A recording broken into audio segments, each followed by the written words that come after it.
Salam saudara-saudaraku, mari kita datang kepada Tuhan dan kita dengan hati yang rindu untuk mendengarkan firman-Nya. Sebelumnya mari kita bersatu di dalam doa. Bapa kami di surga, di malam ini kami datang kepadamu dengan satu hati yang penuh rindu untuk mendengar Engkau berbicara kepada kami Tuhan.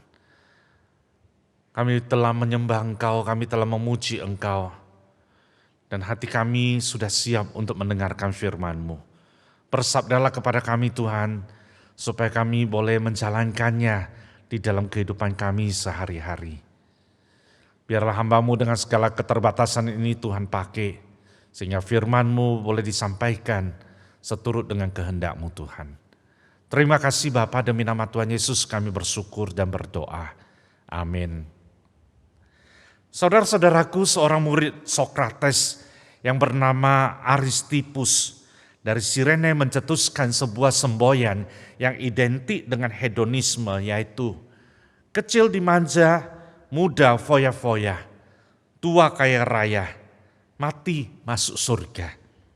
Dari tulisan ini seolah-olah terkandung keinginan untuk hidup bahagia sejak masa kanak-kanak sampai usia senja, bahkan sampai mati pun masuk surga. Tentu saja ini menjadi keinginan kebanyakan manusia. Tetapi kenyataan yang sering terjadi di dalam kehidupan manusia itu adalah masa tua adalah masa yang paling ditakuti. Banyak orang yang takut menjadi tua, rambut memutih, wajah berkerut, kantong mata double dan tebal, tenaga menyusut dan lain-lain sehingga dianggap kehilangan daya tarik lagi. Bahkan berbagai macam produk menawarkan krim-krim mencegah ketuaan atau yang dikenal dengan nama anti-aging.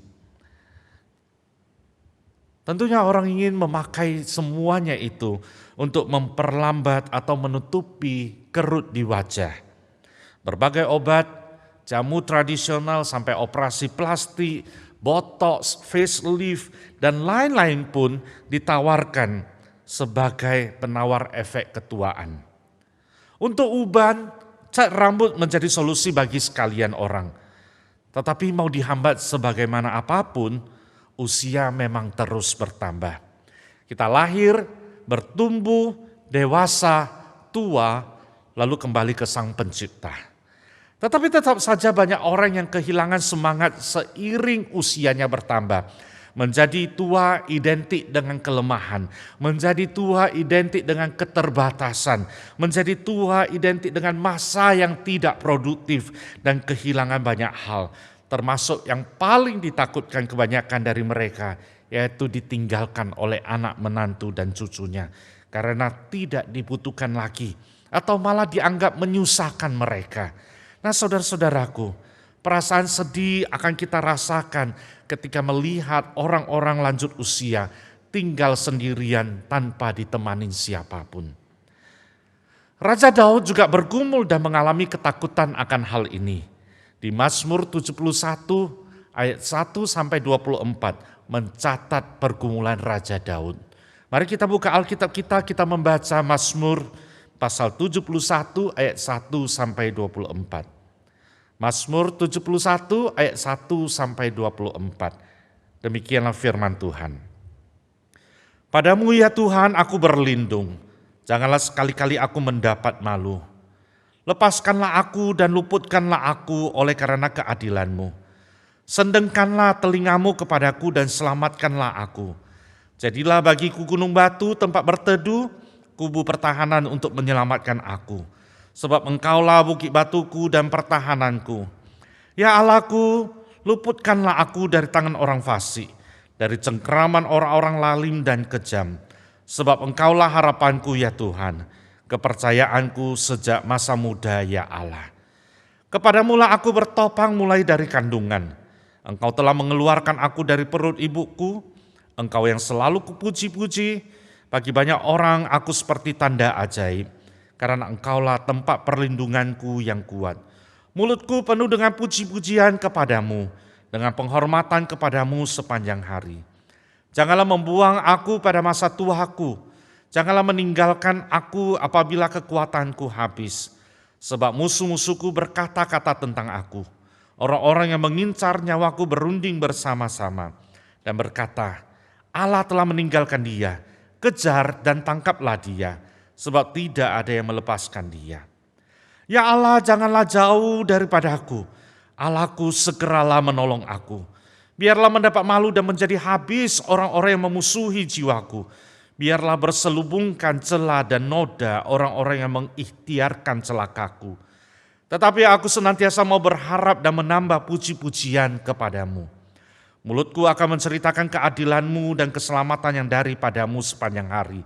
Sebab aku tidak dapat menghitungnya. Aku datang dengan keperkasaan-keperkasaan Tuhan Allah. Hendak memasyurkan hanya keadilanmu saja. Ya Allah, Engkau telah mengajar aku sejak kecilku. Dan sampai sekarang aku memberitakan perbuatanmu yang ajaib. Juga jangan sampai masa tuaku dan putih rambutku, ya Allah. Janganlah meninggalkan aku, supaya aku memberitakan kuasamu kepada angkatan ini. Keperkasaanmu kepada semua orang yang akan datang. Keadilanmu, ya Allah, sampai ke langit.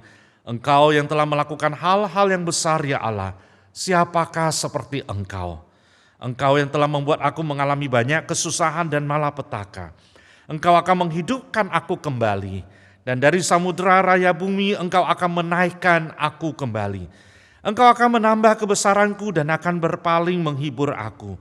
Aku pun mau menyanyikan syukur bagimu dengan gambus atas kesetiaanmu, ya Allahku. Menyanyikan mazmur bagimu dengan kecapi, ya yang kudus Israel. Bibirku bersorak-sorai sementara menyanyikan mazmur bagimu, juga jiwaku yang telah kau bebaskan. Lidahku juga menyebut-nyebut keadilanmu sepanjang hari, sebab akan mendapat malu dan tersipu-sipu orang-orang yang mengikhtiarkan celakaku. Saudara-saudaraku, kepada siapakah kita menggantungkan harapan hidup? Banyak yang mengharapkan dan menggantungkan harapannya itu pada kekuatan jasmani. Pada masa muda orang menganggap dia masih kuat, tubuhnya sehat, tubuhnya penuh energi, jadi dia bisa mengandalkan kekuatan tubuhnya ini. Ada juga yang berpengharapan pada otaknya yang brilian. Dia mengatakan otakku pintar sekali, otak ini yang paling kuandalkan di dalam hidup ini. Ada yang berharap pada harta. Dia merasakan bahwa tabunganku banyak sekali, deposituku banyak sekali, investasiku banyak sekali. Aku bisa berharap pada harta-hartaku ini. Ada yang berharap pada sahabatnya. Dia mengatakan yang paling penting dalam hidupku itu ada sahabat. Ada teman yang bisa diajak bicara. Tetapi saudara-saudaraku, apakah betul hal-hal seperti itu yang bisa kita gantungkan harapan hidup kita itu? Pengkhotbah pasal 2 ayat 11 di sana dikatakan, ketika aku meneliti segala pekerjaan yang telah dilakukan tanganku dan segala usaha yang telah kulakukan untuk itu dengan jerih payah, lihatlah segala sesuatu adalah kesia-siaan dan usaha menjaring angin. Memang tak ada keuntungan di bawah matahari. Nah saudara-saudaraku, pengkhotbah mengajarkan kita bahwa segala sesuatu adalah sia-sia. Segala sesuatu itu yang kita lakukan itu bagaikan menjaring angin. Jadi apa yang bisa kita harapkan di dalam kehidupan kita ini? Yesaya pasal 2 ayat 22 di sana juga tertulis, jangan berharap pada manusia sebab ia tidak lebih daripada embusan nafas. Dan sebagai apakah ia dapat dianggap? Nah saudara-saudaraku, tubuh yang sehat pada masa muda, tetapi perlahan-lahan itu akan menjadi lemah. Uang yang banyak kita tidak bisa memprediksikan apa yang akan terjadi pada besok hari. Sahabat yang paling dekat pun satu hari akan meninggalkan kita. Seperti yang Yesaya katakan, jangan berharap pada manusia, ia tidak lebih daripada embusan nafas. Dan sebentar berlalu, dia dianggap sebagai apa. Tetapi dari Mazmur 71 ini kita menyaksikan sekalipun Raja Daud itu adalah raja yang besar dan berkuasa. Ia memiliki fasilitas mewah, ia memiliki kekayaan yang melimpah ruah. Ia juga punya angkatan perang handal yang dapat diandalkannya, yang dapat menjaga dan melindunginya. Daud sama sekali tidak menjadikan semuanya itu sebagai harapan hidupnya. Dari penulisan 71 ini kita boleh mendapatkan bahwa pemazmur punya pergumulan yang sama dengan kebanyakan orang sampai hari ini di dalam menghadapi masa tuanya. Ia khawatir hidupnya menjadi hampa dalam kesunyian. Saat manusia lain sudah tidak ada lagi yang peduli, ia berharap pada Tuhan. Allah yang sama yang menjadi tumpuan harapannya sejak masa muda. Dan dia tulis di ayat yang kelima tersebut. Dan tempatnya bertopang mulai dari kandungan mamanya. Allah tersebut tidak ikut-ikutan meninggalkannya atau membuangnya karena sudah tidak produktif lagi. Daud sadar bahwa kekuatan manusia itu sangat terbatas. Tak selamanya tetap muda dan kuat. Semua pasti akan berubah. Yang tampak kuat dan gagah perkasa sekalipun pada akhirnya akan menjadi rentah juga. Karena itu ia pun memohon kepada Tuhan. Dan Mazmur yang baru kita baca, terutama di ayat 9 di sana dikatakan, "Janganlah membuang aku pada masa tuaku. Janganlah meninggalkan aku apabila kekuatanku habis."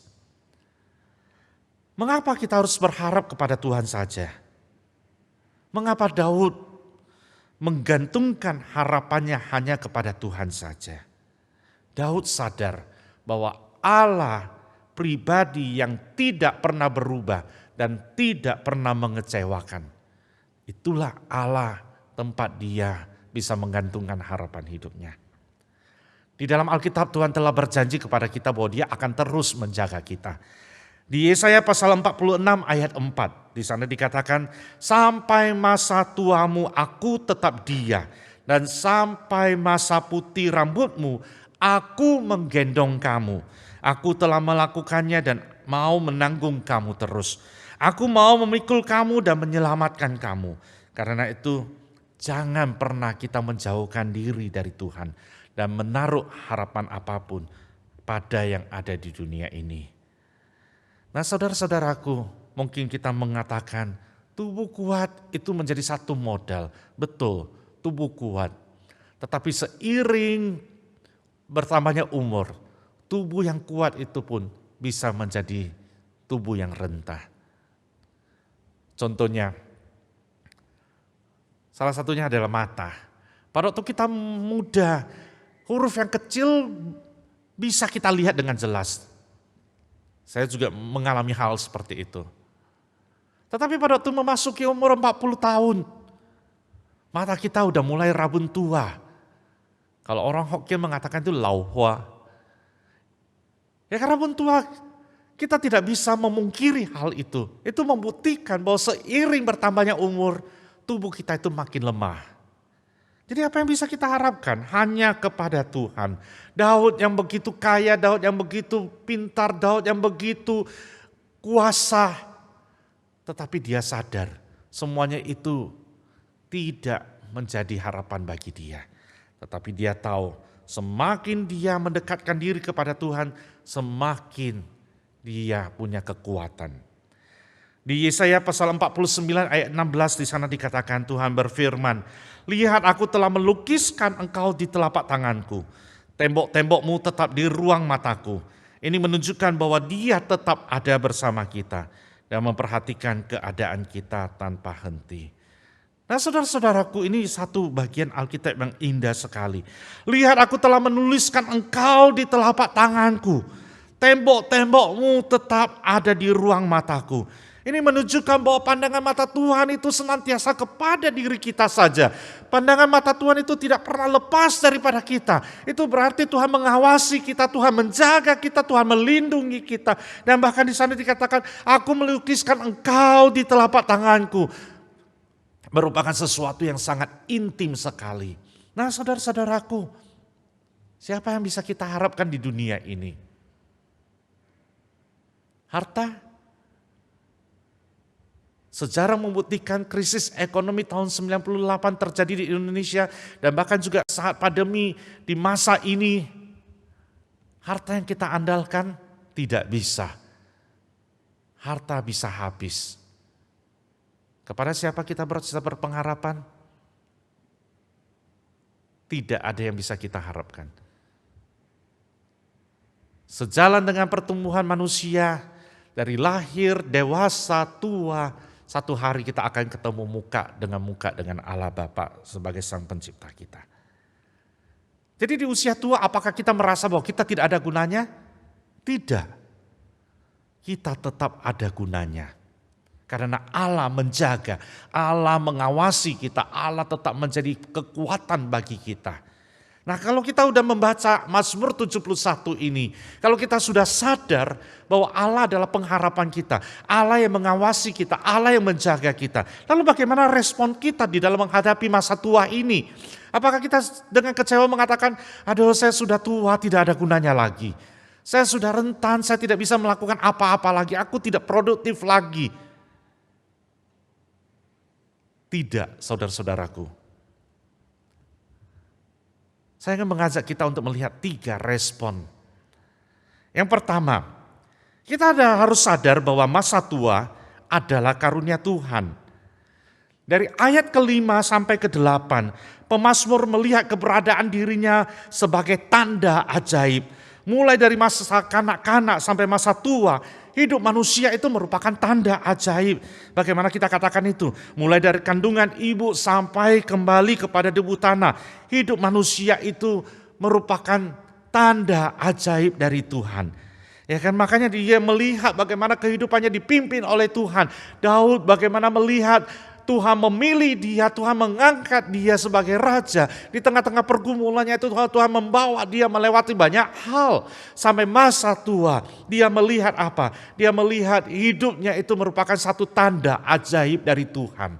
Dan itulah yang menyebabkan pemazmur begitu bersyukur atas hari-hari hidupnya itu.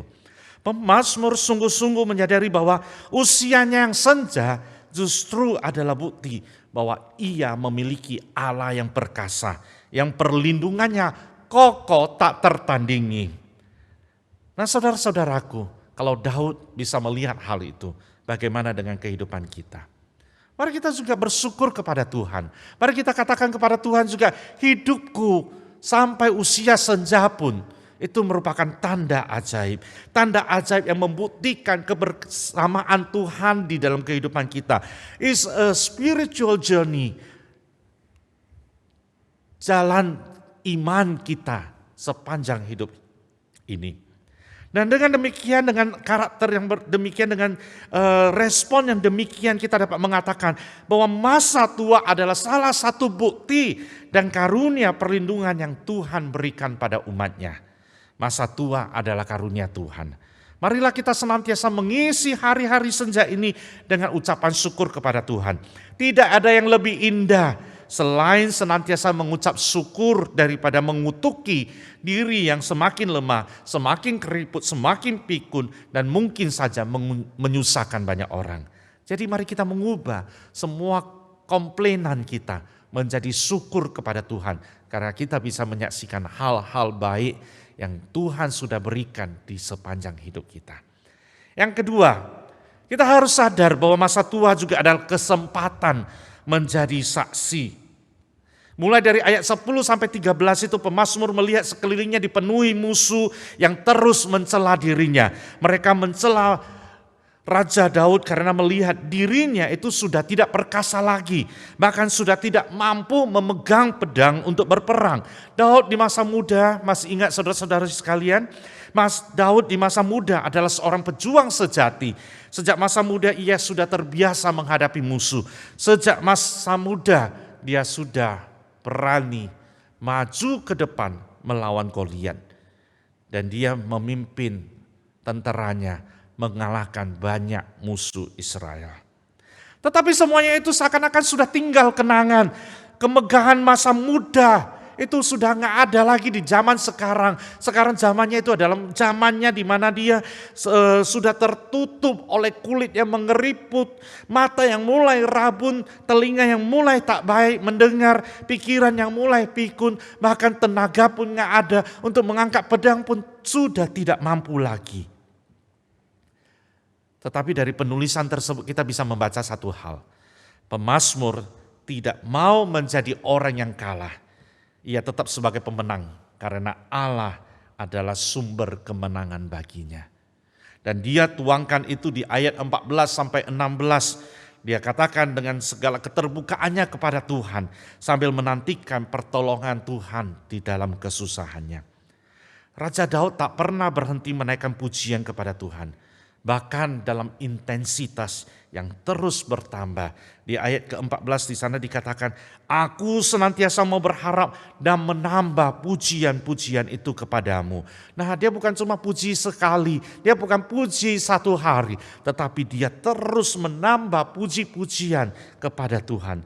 Dan dia mau apa? Mulutnya berceritakan keadilan Tuhan. Dia mulutnya mau menceritakan keselamatan yang daripada Tuhan sepanjang hari di dalam kehidupannya. Nah, dari sini kita bisa melihat bahwa dia mau menggunakan mulutnya sebagai alat untuk bersaksi bagi sesama, untuk menceritakan bagaimana berkat Tuhan, bahwa berkat Tuhan itu sudah dirasakan selama hidupnya.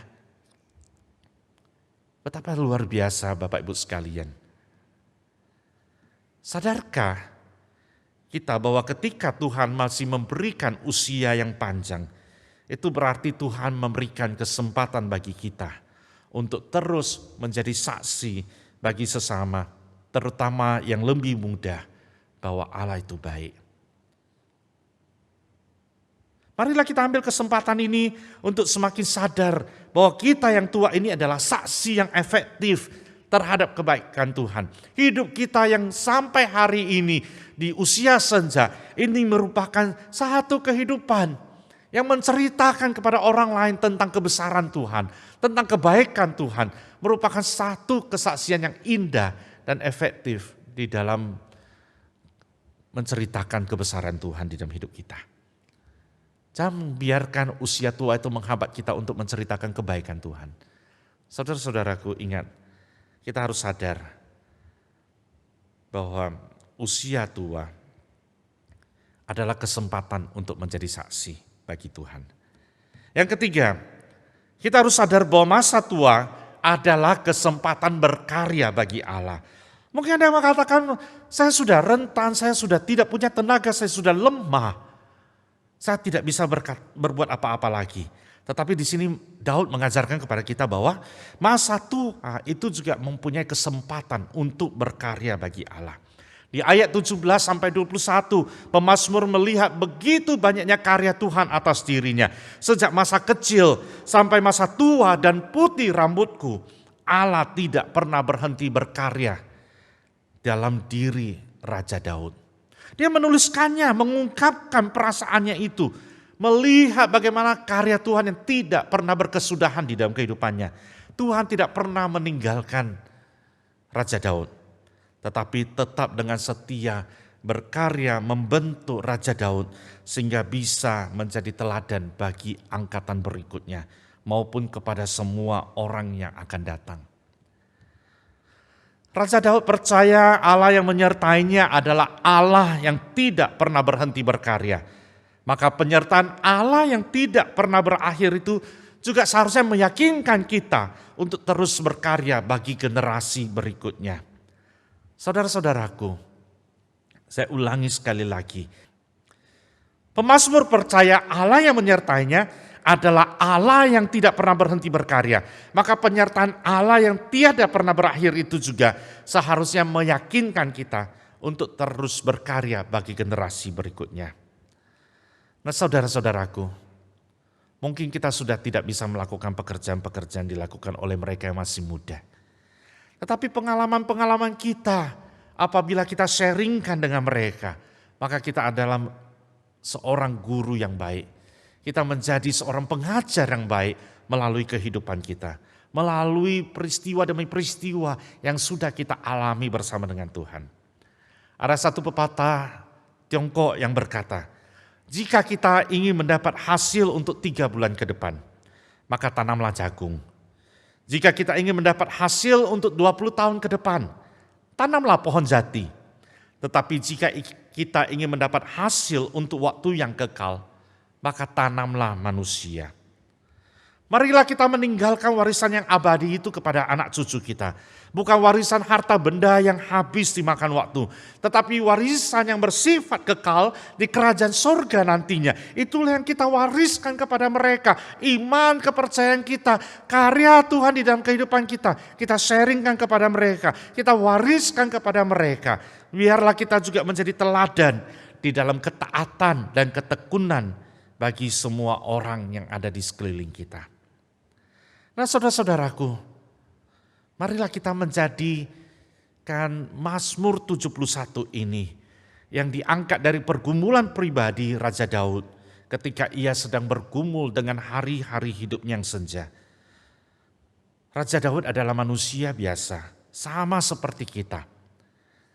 Tetapi ia mengembangkan 3 prinsip dalam hidupnya, yaitu sadar bahwa masa tua adalah karunia Tuhan. Dia sadar masa tua adalah kesempatan menjadi saksi. Dia sadar masa tua adalah kesempatan berkarya bagi Allah. Mari kita juga meneladani Raja Daud.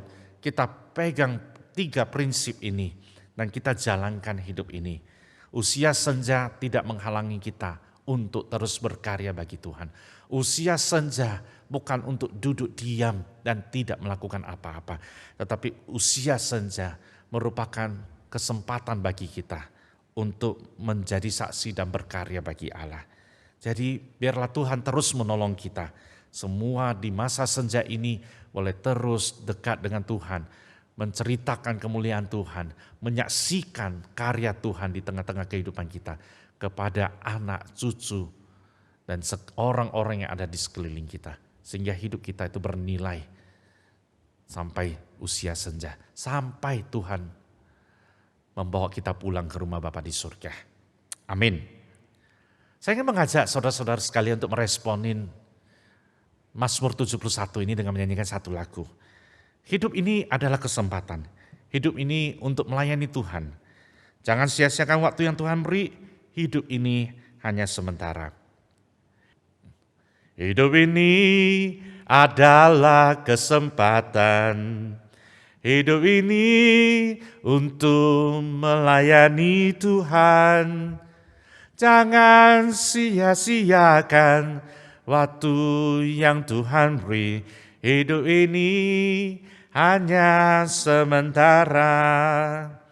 Oh Tuhan, pakailah hidupku selagi aku masih kuat. Hingga saatnya nanti ku tak berdaya lagi. Hidup ini sudah jadi berkat. Biarlah lagu ini menjadi tekad kita di malam ini. Hidup ini mau jadi berkat bagi banyak orang. Mari kita sama-sama berdoa. Bapa kami di surga, kami bersyukur Tuhan Engkau memberikan kami kesempatan untuk hidup. Hidup ini merupakan anugerah Tuhan.